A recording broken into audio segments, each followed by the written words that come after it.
Curso de técnica metamórfica. Nivel 1. Practicante.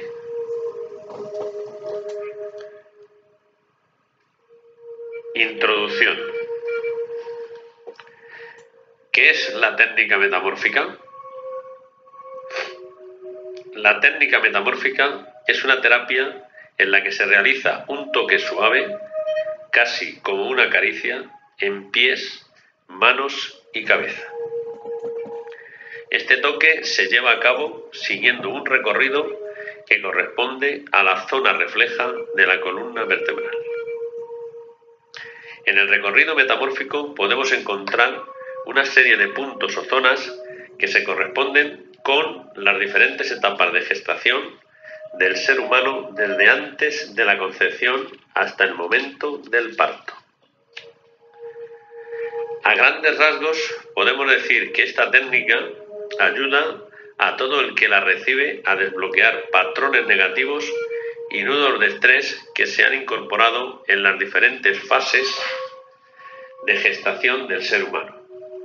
Patrones y bloqueos heredados y también todos aquellos que se han producido a lo largo de la experiencia humana de un individuo. Estos patrones negativos derivan en una serie de reacciones emocionales que se repiten, como son miedo, ansiedad, culpa, rabia, y que acaban siendo causantes de las enfermedades físicas.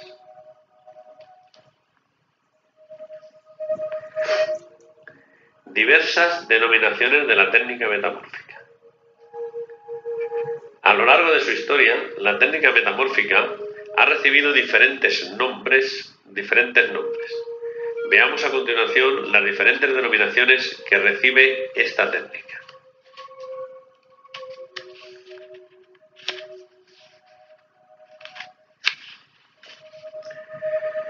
Originalmente, Robert St. John denominó a esta técnica terapia prenatal.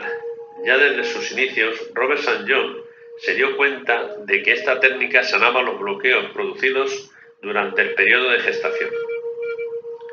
En esos momentos, la conexión entre la madre y el bebé es muy intensa.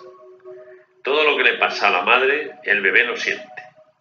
De este modo, las situaciones negativas que vive la madre afectan al bebé y a su posterior desarrollo como persona.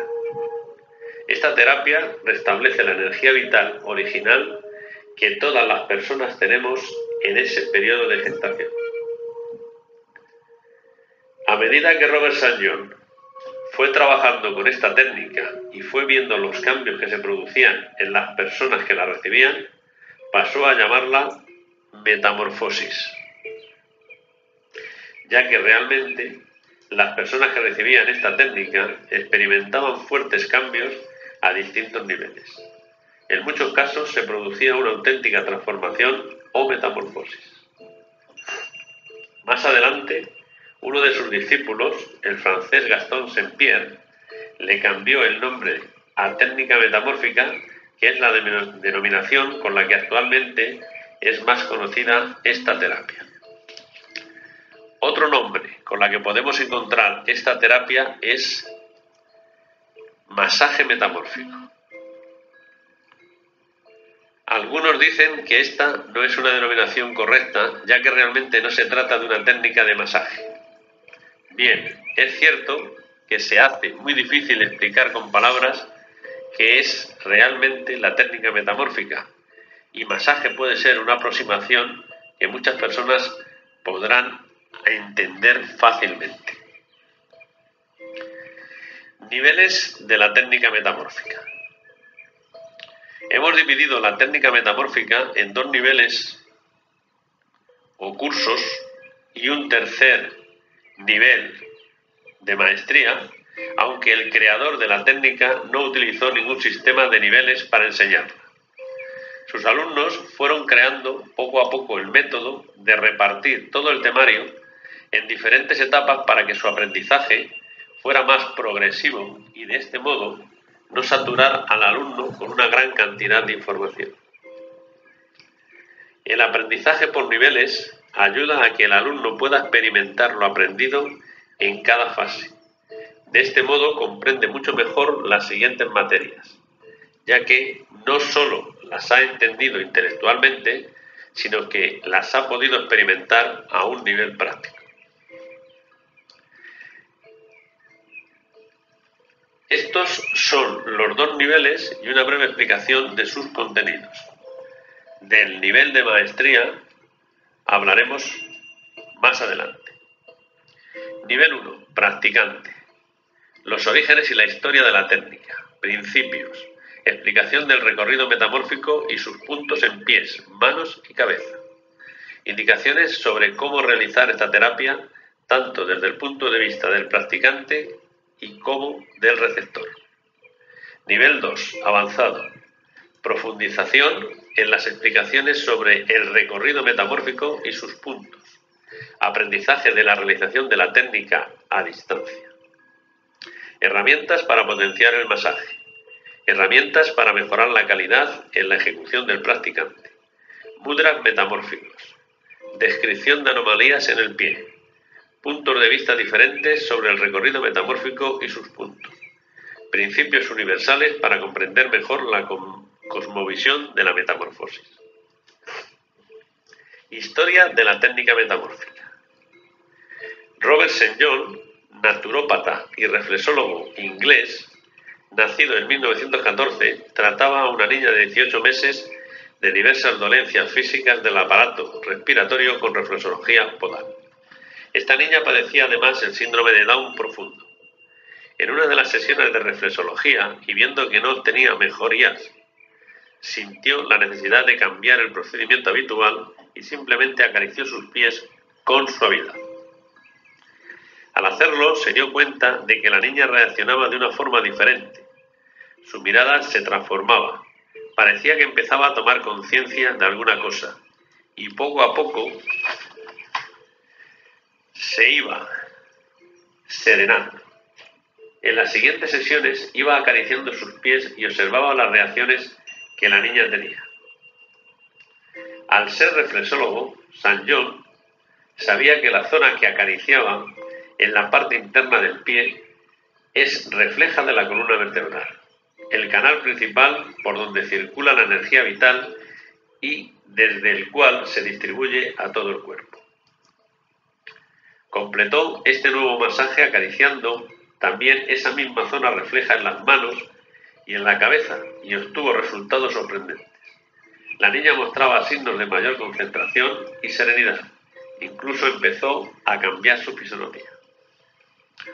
Los médicos que la trataban empezaban a observar también los cambios y analizando sus cromosomas detectaron que el cromosoma además que tienen las personas con síndrome de Down se había aletargado y estaba inactivo, cosa sorprendente para su corta edad. Su mejora fue tan visible que al llegar a su adolescencia, los rasgos característicos del síndrome de Down le habían desaparecido. Era una niña totalmente normal, muy inteligente y de gran belleza.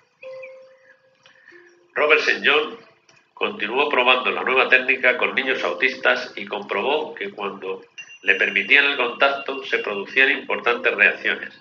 Empezaban a mostrarse cariñosos, se iban abriendo a relacionarse con otras personas. Más adelante empezó a tratar a adultos con diversas enfermedades, comprobando que cada cual reaccionaba de forma diferente, pero que en todos los casos se producía algún cambio, alguna reacción. En algunos el cambio era más visible y más rápido, en otros la reacción era más lenta, cada cual a su propio ritmo. Observó que las personas que recibían este masaje podían recordar momentos anteriores de su vida y en ocasiones incluso llegaban a recordar experiencias en el útero materno y parto. Este recuerdo les ayudaba a comprender y a superar traumas que se habían producido en ese periodo de su vida. Más adelante fue descubriendo los puntos reflejos que tenían que ver con la energía depositada por el padre en el momento de la concepción, cuando el padre actúa de forma física, cediendo el espermatozoide para que pueda fecundar al óvulo, y también las zonas reflejas de la columna vertebral que se corresponden con el periodo de gestación y con el momento del parto. Todos estos descubrimientos le animaron a enseñar esta técnica a diferentes personas para que pudieran conocer y aplicar este sistema de trabajo tan sutil y a la vez tan profundo en beneficio de toda la humanidad. Robert St. John murió en 1996, habiendo legado sus descubrimientos a muchas personas a través de cursos y conferencias en diferentes países, entre ellos España. Podemos destacar a Carlos Cruz y Gastón Saint-Pierre como sus dos discípulos más cercanos.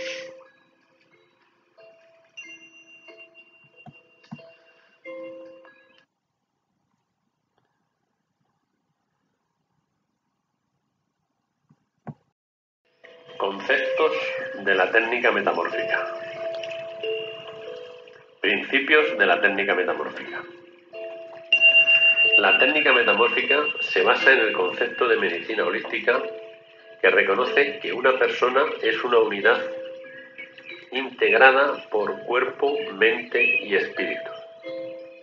Todas las partes de esta unidad interactúan entre ellas de manera positiva o negativa, promoviendo un estado de salud o de enfermedad. La curación a través de la medicina holística se basa en buscar la armonía entre todas las partes que integran al individuo. Tanto el cuerpo como la mente y el espíritu cuentan con sus propios mecanismos de autocuración. Solo hay que saber cómo activarlos. La técnica metamórfica parte de los puntos reflexológicos de la columna vertebral en pies, manos y cabeza, que se activan al realizar el masaje y que se corresponden con las diferentes etapas de gestación del ser humano, en las que se van estableciendo todas nuestras estructuras físicas, mentales y emocionales y de comportamiento. Es por ello que también se puede decir que esta terapia es regresiva, ya que al realizarla nos remontamos a la etapa de creación del nuevo ser y se puede restablecer la energía correspondiente a este periodo de vida. La metamorfosis es una terapia no invasiva. Esto significa que según la disposición del paciente, la terapia será más efectiva o menos. Y como una oruga se convierte en mariposa, cuando dejamos atrás nuestros patrones de dificultades físicas o psicológicas, avanzamos hacia nuestras áreas de desarrollo. El practicante. Vamos a ir adentrándonos en la práctica de la técnica metamórfica, pero todavía nos quedan por ver unos conceptos que serán importantes para la correcta ejecución de esta terapia. El practicante es un catalizador. Según decía Robert St. John, en la metamorfosis el practicante actúa como catalizador. Y la energía, el poder de vida que fluye de cada uno, efectúa el trabajo de transformación en el paciente. ¿Qué es un catalizador? En química, el catalizador es un elemento que provoca o acelera un proceso o reacción química. Además, el catalizador no se modifica durante la reacción química. Así, al practicante de la técnica metamórfica lo definimos como catalizador porque ayuda a que se produzca el proceso de metamorfosis, formando parte del mismo junto con la energía vital, pero sin que en él se produzcan cambios. La actitud de desapego en el practicante para ser un buen catalizador o practicante se debe mantener una actitud de desapego respecto a las circunstancias del receptor de la técnica metamórfica. No es que no me importe lo que le pasa al receptor, sino que le reconozco, le acepto y le dejo ser. Eso es el desapego. Nos desapegamos de los síntomas y vamos a llevar a cabo la técnica sin poner una intención, sin buscar un resultado concreto. Esta actitud hacia los síntomas es una importante diferencia entre la técnica metamórfica y otras terapias alternativas o la medicina convencional. El practicante cataliza la energía vital sin juzgar, sin imponer sus deseos y sin dirigir la energía en ningún sentido o dirección. Un estado de presencia consciente. Y esto, que parece tan sencillo, a veces es difícil de poner en práctica, porque si hacemos técnica metamórfica a una persona que conocemos, a una persona que sabemos que está pasando por un gran sufrimiento, es humano que nos preocupemos y que busquemos su alivio y su curación. Por tanto, durante el tiempo que dura la sesión, deberíamos evitar el poner intención, evitar los deseos de curación hacia el receptor. O mejor dicho, debemos dejar ir este tipo de pensamientos, dejar que pasen, sin reprimirlos tampoco, sino manteniendo un estado de paciencia y de presencia consciente aquí y ahora, consciente de lo que siento, consciente de lo que pasa, atento y centrado. En todo caso, podemos centrarnos en nuestra respiración, escuchando al receptor si quiere hablar, y si no, nos mantenemos en silencio y dejaremos trabajar a nuestras manos. No racionalizar, sentir. El practicante puede advertir defectos en el pie, rugosidades, callosidades, zonas donde le será más difícil hacer el masaje, donde el dedo no se deslice tan suavemente. Esto nos puede brindar informaciones respecto al paciente. Por ejemplo, una mala relación con el padre, una complicación en el momento del parto. Pero no conviene que se racionalicen estos conceptos mientras se recibe el masaje. Es mejor estar atento a las sensaciones, aunque en determinados casos puede ser interesante que el practicante le haga notar al receptor determinados problemas que haya podido detectar para que el receptor comience a tomar conciencia de ellos. En estos casos es mejor realizar los comentarios una vez finalizada la sesión. En todo caso, lo que sí es correcto y necesario para una buena terapia es que cuando el practicante note una zona en la que perciba una sensación de pinchazos, calor, mayor densidad de energía u otras sensaciones, puede continuar el masaje en esta zona hasta que las sensaciones cambien. El silencio. Como ya hemos comentado, el practicante tiene que estar atento y escuchar al receptor. Nunca hablar por hablar para llenar el vacío de silencio, y menos aún hablar de temas que pueden alterar al receptor. El silencio también es terapéutico y además da al receptor la oportunidad y el espacio necesarios para observar sus propias sensaciones y percibir recuerdos que puedan llegar a lo largo de la sesión y que forman parte del proceso de sanación. En cualquier caso, la técnica metamórfica es sencilla de aprender y de poner en práctica, si bien es muy importante conocer correctamente el recorrido metamórfico y no desviarse del recorrido cuando se hace el masaje.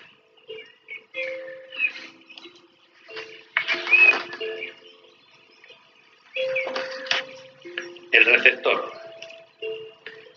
Denominamos receptor a la persona que recibe el tratamiento de técnica metamórfica. Parte activa. El receptor debe saber que él es parte activa en el proceso de transformación, a no ser que se trate de un niño o que exista un problema que impida la comunicación entre practicante y receptor. Es bueno que el receptor aproveche la sesión para relajarse, porque el masaje en sí puede ser relajante, pero siempre que sea posible es mejor que no se duerma. Proceso regresivo. En algunos casos, la relajación puede ser muy profunda y el receptor puede entrar en un estado de sueño, ni despierto ni dormido. En estos estados de conciencia, el receptor puede acusar cambios importantes, notar sensaciones, emociones que le vienen del pasado y en que en algunos casos son evidencia de alguna cosa pendiente que debe trabajar. Esta sería una expresión de esta terapia como proceso regresivo, que es: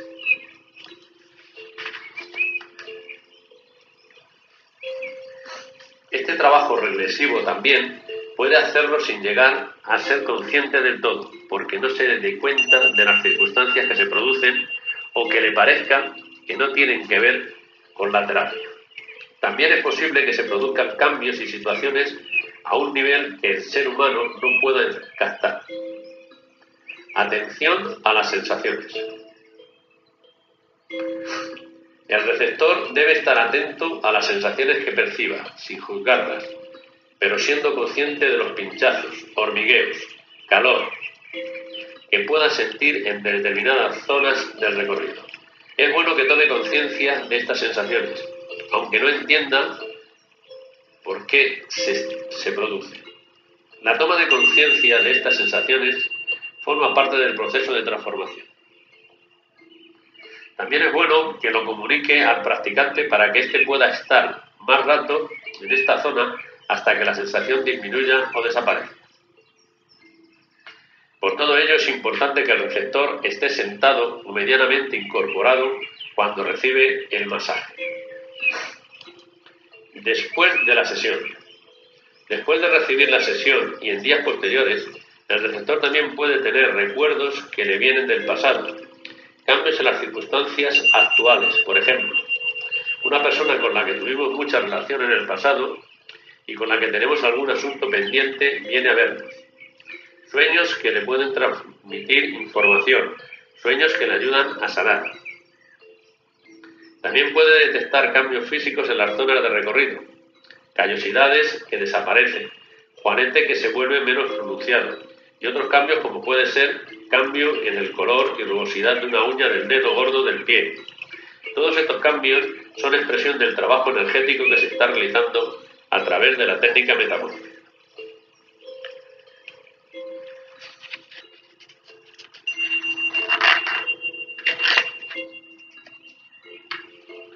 La relación metamórfica. En este apartado vamos a tratar varios aspectos de interés para conocer más profundamente esta técnica. Definición. Se entiende por relación metamórfica la existencia de un vínculo entre practicante y receptor durante el tiempo que se realiza la técnica y en los días posteriores. Se puede decir que se produce un cierto acompañamiento por parte del practicante hacia el receptor. El practicante puede notar sensaciones que no son suyas y si es muy sensible o propenso a recordar sueños, puede recordar sueños en relación con el receptor. Si el practicante nota sensaciones, deberá observarlas y dejarlas ir. Estas sensaciones no suelen durar más que unos instantes. Al finalizar la sesión puede comentarlas con el receptor, ya que esta información puede ser valiosa para el proceso. En cuanto a los sueños, también puede ser interesante que el practicante los comente con el receptor antes de iniciar la sesión o al finalizarla. Nunca durante la sesión para no interferir en el proceso. Toda la información recibida puede darnos pistas a nivel consciente o inconsciente para que puedan sanarse aspectos del receptor que se han de tener en cuenta. Diferentes practicantes. Otro aspecto a tener en cuenta bajo el concepto de relajación metamórfica es que los resultados obtenidos pueden variar en función de quién realiza la terapia. Esto puede ser debido a diferentes motivos. En algunos casos es cuestión de afinidad entre las personas y en otras puede ser simplemente que el receptor se siente más relajado y libre con un practicante que con otro. Por ello es muy importante la actitud del practicante, que siempre debe mantenerse atento al receptor, pero sin interferir ni poner intención. En ocasiones, los terapeutas, en su afán de realizar un buen trabajo de sanación, actúan dirigiendo la energía buscando cambios o pueden generar una situación de dependencia entre el practicante y receptor. El ámbito familiar. Una madre que ha aprendido a realizar la técnica metamórfica la pone en práctica con su hijo y obtiene unos resultados que seguramente serán diferentes de los resultados que obtenga si la técnica metamórfica la realiza una persona ajena a la familia. Esto puede ser debido a que es difícil que la madre no ponga cierta intención cuando realiza el masaje. pues en su deseo por lograr la curación de su hijo no puede desapegarse lo suficiente en este proceso. En todo caso, la madre obtendrá unos resultados positivos, pero si el desapego no es suficiente, los resultados serán diferentes de los que obtenga otra persona de la familia o una persona totalmente ajena a la familia. Si no hay desapego y por tanto si hay intención, no podemos decir que se está practicando la técnica metamórfica correctamente.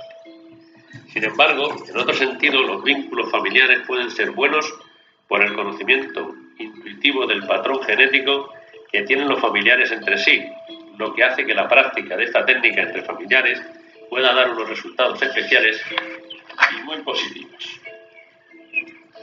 En este apartado también es interesante destacar otro aspecto de la técnica metamórfica y su relación entre familiares. Cuando un miembro de la familia recibe la técnica metamórfica, se empiezan a detectar cambios en toda la familia.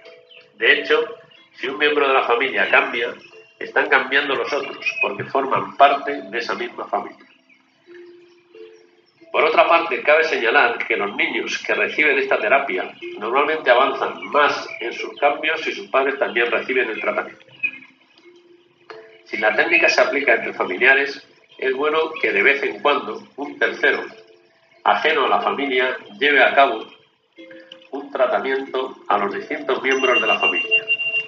De este modo se suele resolver el problema del circuito cerrado, energías bloqueadas que quedan retenidas, que se produce a nivel familiar cuando la terapia la realizan siempre los familiares. Autotratamiento. Al realizar una técnica a nosotros mismos, se pueden obtener resultados, pero no se alcanzan los mismos que si se recibiese el masaje de otra persona, ya que es muy difícil que no pongamos una cierta intención en nosotros mismos. Y también se produce el efecto del circuito cerrado, aumentado en el ámbito familiar. ¿Qué podemos esperar de esta terapia? Se podría decir que no debemos esperar nada, ya que no hay que poner ninguna intención en el proceso de transformación y por lo tanto no debemos tener ninguna expectativa. La naturaleza y la energía vital de cada receptor se encargarán de ayudar a que el proceso lleve a cabo los cambios que la persona necesita para avanzar en su camino, y ninguno de nosotros sabe a ciencia cierta cuáles son esos cambios necesarios. Sin embargo, las experiencias y casos tratados mediante esta terapia han sido siempre muy positivos, por lo que siempre cabe esperar una mejora. Si bien no se puede determinar el número de sesiones y el tiempo que debe transcurrir para que los cambios tengan lugar. ¿A quién va dirigida la técnica metamórfica? Esta técnica se dirige especialmente a personas que padezcan cualquier tipo de enfermedad genética o enfermedades crónicas en la fase de convalecencia tras una enfermedad y siempre cuando notamos que nos falta el impulso para seguir hacia adelante.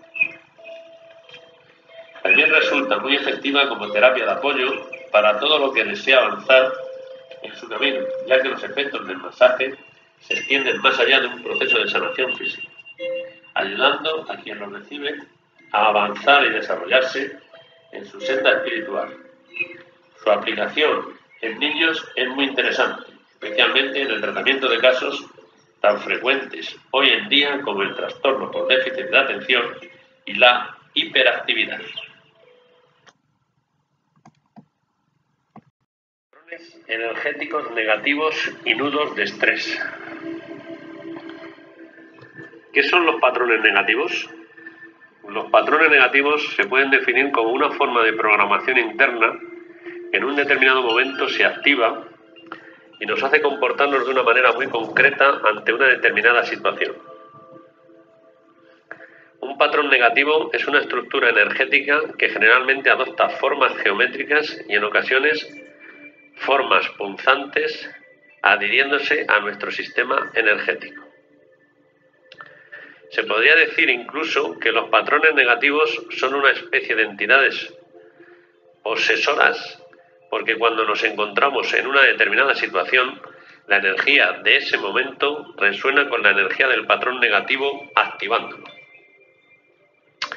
A partir de ese momento es casi como si no controláramos nuestros pensamientos y nuestros actos. Entramos en un estado de inconsciencia profunda en la que el patrón negativo nos dirige y nos hace actuar, pensar o sentir. Podemos resumir el efecto que provocan los patrones negativos en una palabra: sufrimiento. Existen diferentes maneras de adquirir estos patrones negativos. Herencia. Nuestros padres, al concebirnos, no solo nos transmiten su genética, sino que también nos transmiten sus patrones negativos. Ejemplo: padres e hijos no solo se parecen en lo físico, sino que también se comportan y reaccionan de manera igual o muy parecida. Del pasado. Nosotros podemos traer nuestros patrones negativos pendientes de resolver de vidas anteriores. La interacción humana. A medida que vamos interactuando con diferentes personas y situaciones a lo largo de nuestra vida, vamos adquiriendo nuevos patrones o reforzando los que ya tenemos. En cada época existen diferentes patrones característicos a los que estamos expuestos constantemente. Características de los patrones negativos. Un patrón negativo puede encontrarse en dos estados: activo o latente. Generalmente los patrones negativos se encuentran en estado latente hasta que nos encontramos con una determinada situación que provoca que el patrón se active. Hay personas que viven con patrones activos constantemente. Por ejemplo, personas que vemos que siempre están enfadadas, contestan mal, etc. Es un modo de vivir muy disfuncional, que perjudica seriamente tanto a la persona que tiene el patrón activo como a las personas de su entorno. Cuando un patrón negativo se encuentra activo, experimentamos una especie de posesión. Realmente la energía de este patrón se apodera de nosotros, haciéndonos pensar, sentir emociones y actuar de una determinada manera. Los patrones negativos sobreviven en nosotros porque cuando se activan somos capaces de romper la identificación que tenemos con ellos. Es decir, cuando un patrón está activado inconscientemente, me creo que soy ese patrón. Esta identificación y los siguientes pensamientos, emociones y actos van dando más energía y más vitalidad a los patrones. Por ejemplo, un patrón negativo puede ser los celos. Una persona con ese patrón experimentará una reacción dentro de sí misma que no será capaz de controlar y que la llevará a hacer algunas cosas que muy posiblemente, cuando el patrón vuelva a su estado latente, considera una estupidez o tendrá la sensación de que se volvió loca. Si somos capaces de mirarnos a nosotros mismos fríamente y analizar nuestros comportamientos, veremos que en muchas ocasiones nuestras reacciones son muy desproporcionadas, irracionales. También nos podemos dar cuenta que, en el fondo, lo que hemos dicho a otra persona no lo pensamos en realidad.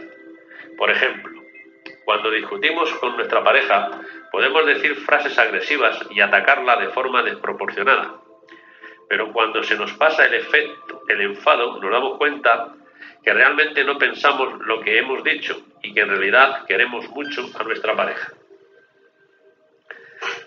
Una buena manera de ir debilitando nuestros patrones es tener verdaderos momentos de honestidad con nosotros mismos. Una vez el patrón ha vuelto a su estado latente, en ese estado es más fácil conseguirlo. Lo ideal sería poder tener esa honestidad y esa conciencia interna mientras el patrón se encuentra activo. De este modo los patrones pierden su dominio.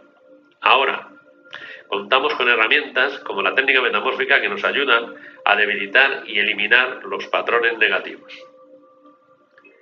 Intensidad de los patrones negativos. Los patrones negativos pueden ser más intensos o menos. Depende de cómo los hayamos heredado y también depende de la energía que le hemos dado nosotros cuando se encuentran en estado activo. Si el patrón no es muy intenso, resulta más fácil no seguir alimentándolo cuando éste se encuentra en estado activo. Un patrón, como si de un libro se tratase, consta de muchas hojas, múltiples capas. Si el libro es muy grueso, el patrón es muy intenso. Siguiendo con el ejemplo de los celos, si el patrón es muy intenso, al activarse, podemos experimentar serios cambios de conducta. Nos invade un torrente de fuertes emociones, nuestra cabeza se llena de pensamientos negativos, nuestro cuerpo sufre la tensión, el estrés, el desgaste. Empezamos a actuar de una forma exagerada que nos puede llevar fácilmente a la violencia física. La cantidad de patrones que tenemos y su intensidad varía en cada persona. Cuanto más patrones negativos tengamos y cuanto más intensos sean, más infelices seremos nosotros y más enfermedades desarrollaremos en nuestra vida. Así pues, tomar conciencia de los patrones y trabajar activamente para debilitarlos y eliminarlos es una excelente estrategia para poder tener una vida sana, plena y feliz, en la que nos relacionemos con otras personas de forma equilibrada y positiva. Efectos de los patrones negativos. Los patrones van pasando de una capa vibracional a otra. Pueden fijarse en la capa emocional, después pasar a la mental, para luego fijarse en la capa física. Es decir, un patrón negativo puede empezar actuando en la capa emocional, provocando que experimentemos unas determinadas emociones. Con el tiempo, estas emociones nos llevarán a determinados pensamientos y con el tiempo, estos pensamientos y emociones tendrán un efecto directo sobre el cuerpo físico. Este es el modo en que se generan la mayoría de las enfermedades. Los patrones negativos se conectan con los sistemas de eliminación del cuerpo humano. El cuerpo humano es muy inteligente y busca su supervivencia. Por ello, cuando un patrón negativo se encuentra en estado activo, nuestro cuerpo trata de eliminarlo como puede, utilizando los sistemas de eliminación que posee, sistema urinario, glándulas sudoríparas, sistema digestivo, etc. Por este motivo, cuando tenemos patrones activos que nos generan tristeza, nos ponemos a llorar, o cuando sentimos miedo, nos entran ganas de evacuar, o cuando estamos nerviosos sudamos mucho y también nos entran ganas de orinar. Nudos de estrés. Los patrones negativos pueden ir uniéndose entre ellos formando lo que Robert St. John llamaba nudos de estrés. Estos nudos son conjuntos de patrones que han unido sus fuerzas para formar una especie de superpatrón negativo. Por ejemplo, en el caso de los celos que comentábamos antes, si cuando estábamos experimentando este patrón, además de celos, le añadimos la rabia o ira hacia nuestra pareja, o bien se le añade el miedo a que nos deje, etc., estamos haciendo que varios patrones diferentes se entremezclen y se hagan más fuertes. ¿Cómo eliminar los patrones negativos? Existen diferentes maneras de eliminar los patrones negativos. Ya hemos visto que nuestro cuerpo trata de eliminarlos a través de los sistemas de evacuación, pero no siempre se eliminan o no se eliminan por completo. La metamorfosis es una técnica que trabaja de forma específica desincrustando estos patrones y se pueden producir reacciones de eliminación tanto físicas como emocionales similares a lo que se conoce como una crisis de curación. A nivel de la terapia de metamorfosis, tras la realización de varias sesiones, podremos ir observando cómo el receptor puede experimentar descamaciones en la piel, irritación en zonas del recorrido metamórfico o cercanas a él, fuertes calores, pinchazos, etc. Es una prueba física de que los nudos de estrés están siendo disueltos y los patrones negativos están siendo eliminados. Estas sensaciones en los pies, puntos y recorrido metamórfico se pueden experimentar tanto durante el masaje como en los días posteriores, ya que la técnica sigue trabajando. Otra forma de eliminación son no dar más energía a los patrones cuando se activan a través de técnicas como la meditación y a través de otras terapias o como puede ser Psyche o la psicoterapia. A medida que uno va evolucionando espiritualmente, se va liberando de sus patrones negativos, por lo que va experimentando una vida más feliz más ligera y libre de enfermedades. Muchas veces, cuando vemos a una persona con un patrón activo muy intenso, pensamos que en ese momento estamos viendo su auténtica cara, cómo es realmente. Pero en realidad estamos viendo al patrón negativo que nada tiene que ver con quién es esa persona realmente. Cuando nos liberamos de nuestros patrones negativos, quienes somos realmente puede empezar a florecer. Puntos del recorrido metamórfico. Introducción. A lo largo del recorrido metamórfico encontramos una serie de puntos o zonas que se corresponden con los diferentes estadios previos al nacimiento del ser humano, que van desde una etapa previa a la concepción propiamente dicha, todo el periodo de gestación y el parto. Ahora vamos a ir viendo con detalle cada uno de los puntos del recorrido metamórfico y sus correspondencias. Punto 1. Punto de la glándula pineal o de preconcepción. Este primer punto corresponde a un estadio previo a la concepción del ser humano y a nivel reflexológico se corresponde también con la glándula pineal. Vamos a hablar un poco de la glándula pineal, también llamada epífisis. De ella sabemos que entre sus funciones está la producción de la melatonina. La melatonina es la sustancia encargada de la regulación del ciclo de vigilia y sueño, además de tener propiedades antioxidantes.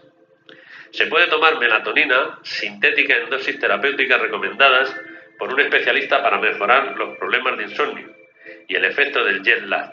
La producción de melatonina disminuye con la edad. Esta glándula se encuentra situada en el techo del diencéfalo, entre los tubérculos cuadrigéminos craneales, en la denominada fosa pineal. Mide unos 5 milímetros de diámetro y pesa unos 150 miligramos. Se encuentra unida a la retina a través del sistema nervioso y el ganglio cervical superior. Así pues, se puede considerar que la pineal es parte de las vías visuales y así convierte la información lumínica en secreción hormonal. También produce dimetiltriptamina, que es un neurotransmisor sintetizado a partir de la serotonina responsable de producir los efectos visuales del sueño y se produce en mayor cantidad momentos antes de morir. Se dice que puede producir efectos parecidos a los de la ayahuasca, que es un preparado de sustancias vegetales con propiedades psicotrópicas, que cuando se ingiere provoca un estado modificado de la conciencia. Se emplea en contextos espirituales, religiosos y chamánicos. En el ámbito filosófico, René Descartes pensaba que la glándula pineal era aquello que conectaba el cuerpo con el alma. Actualmente, a pesar de los avances de la biología, no podemos comprobar ni negar la certeza de estas ideas. También cabe mencionar a Strassman, psicólogo, que en los años 60 postula que la glándula pineal aloja el espíritu o alma desde el 49 día tras la concepción, sexta semana, momento de inicio del movimiento fetal, y que es capaz de recibir información en lugar de únicamente generar percepciones y que permite al cerebro percibir la materia oscura o universos paralelos. La materia oscura está considerada hipotética materia que no emite suficiente radiación electromagnética para ser detectada por los medios actuales. En conclusión, podemos decir que esta glándula podría ser un punto de conexión entre nuestro organismo, el universo y la información que recibimos del universo. Información de vidas pasadas, información de lo que venimos a hacer en esta vida, por ejemplo. En este punto podemos encontrar durezas o callosidades que expresan estancamiento en el fluir de la energía que recibimos del universo. A nivel físico, si en este punto hay obstrucciones, nos podemos encontrar con personas con frecuentes dolores de cabeza, falta de coordinación, falta de concentración, falta de memoria y en general todo lo que tenga que ver con el funcionamiento del cerebro. A nivel energético, su mal funcionamiento se manifiesta por una mala comunicación con el universo. A nivel espiritual, cuando estamos completamente alineados con la vida, ésta manifiesta su voluntad a través de nosotros. Este punto se encuentra localizado justo en el borde interior de la uña del dedo gordo del pie, allí donde termina la uña. ¿Qué es lo que el universo quiere que yo haga en este mundo? En este punto recibimos la información del universo.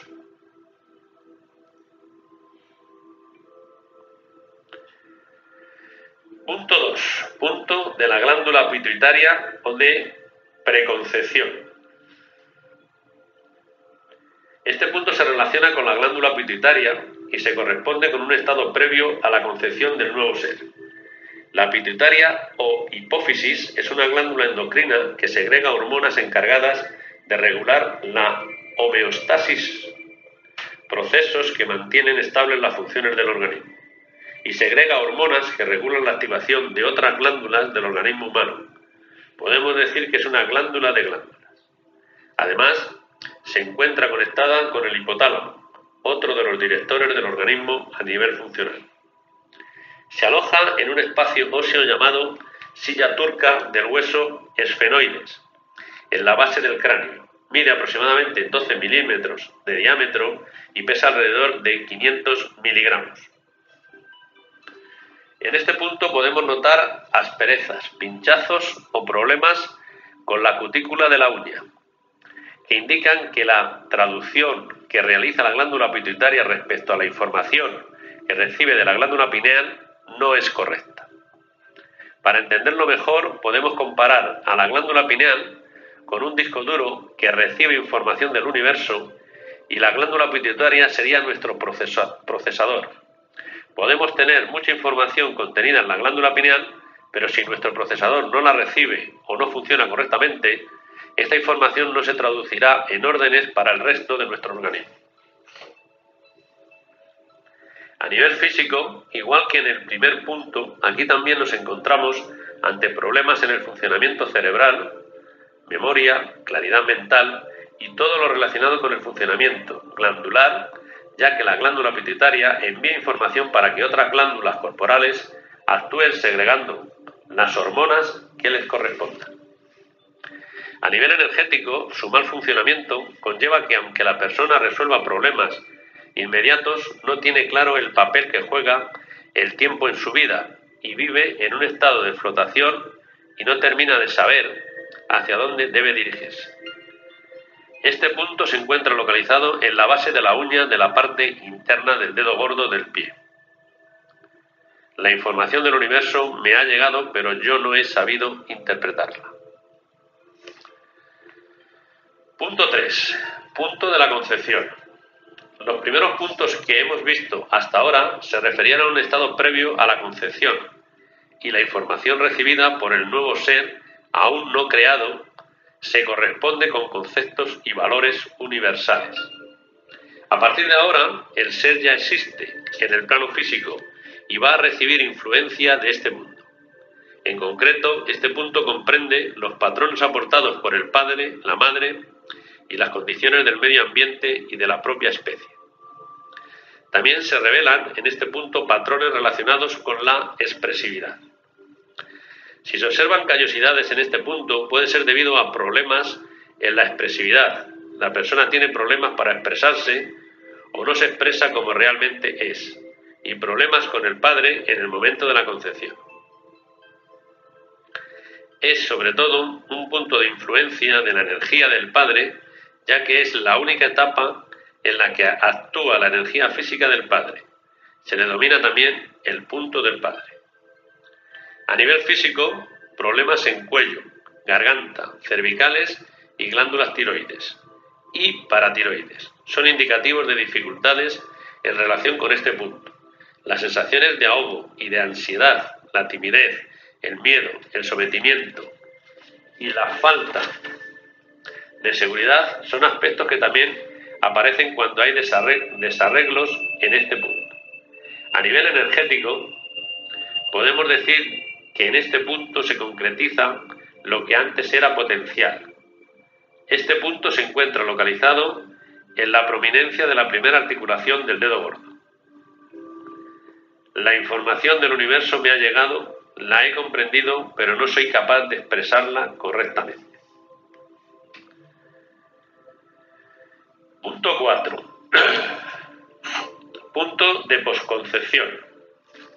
De la semana 0 a la semana 18 de gestación. Esta zona se corresponde con el periodo inicial de embarazo, hasta la semana 18.